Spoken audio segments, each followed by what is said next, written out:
राधे राधे दोस्तों, आपके लिए फिर एक छोटी सी कथा लेकर के आई हूँ। ये कथा बहुत अच्छी है, ध्यान से सुनिएगा, मुझे बहुत अच्छी लगती है। एक नगर था, वहाँ पे एक सेठ रहता था। उसका बढ़िया सा व्यापार चलता था। वो सेठ की एक दुकान थी बड़ी सी। एक बार क्या हुआ कि उस दुकान के सामने एक बुढ़िया आकर के बैठ गई और वो बराबर से उसकी दुकान को ही देखे जा रही थी। जो लेन देन करने वाले आते सबको देखती रहती थी।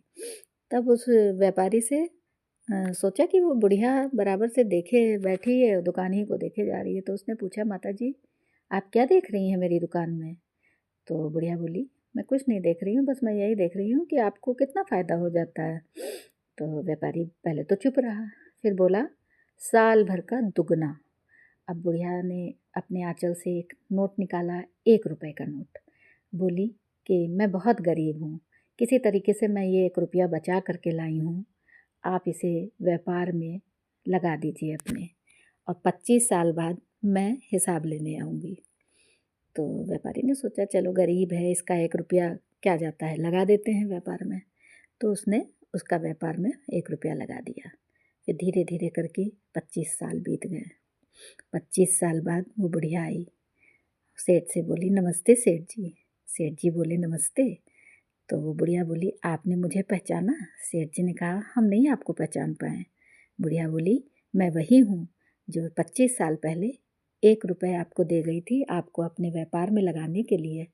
आज मैं उसका हिसाब लेने आई हूँ, आज 25 साल पूरे हो गए। तो सेठ जी ने कहा, अच्छा अच्छा, हाँ पहचान गया। फिर अपने नौकर से बोला, मुनीम से, इस बुढ़िया का हिसाब कर दो, इस माता जी का हिसाब कर दो, जो भी 1 रुपया का इनका हिसाब बनता है, 10 रुपये दे दो इसको। तो बुढ़िया बोली, नहीं सेठ जी, 10 रुपया हम नहीं लेंगे, हमारा हिसाब करिए, हमने आपको व्यापार में लगाने के लिए 1 रुपया दिया था। तो वो बोले, अच्छा अच्छा चलो ठीक है, इनको 100 रुपये दे दो। फिर भी बुढ़िया बोली, नहीं हम 100 रुपये भी नहीं लेंगे, आप मेरे व्यापार में 25 साल में 1 रुपये लगाया मैंने, उसका जो भी हिसाब बनता है वो आप हिसाब करके मुझे दीजिए। अब तो मुनीम हिसाब करने बैठा। जब हिसाब करने बैठा तो उसने सेठ जी के कान में बताया। अब कान में जब बताया कि क्या हिसाब आ रहा है, तो उसका जो व्यापारी था उसके तो आंखें खुली की खुली रह गई, भौचक्का रह गया। अब आप बताइए कि कितना हिसाब आया होगा। अगर आप बता लेते हैं तो अच्छी बात है, नहीं बताते हैं तो हम आपको अगले वीडियो में बताएंगे कि उस बुढ़िया का कितना हिसाब आया। राधे राधे दोस्तों।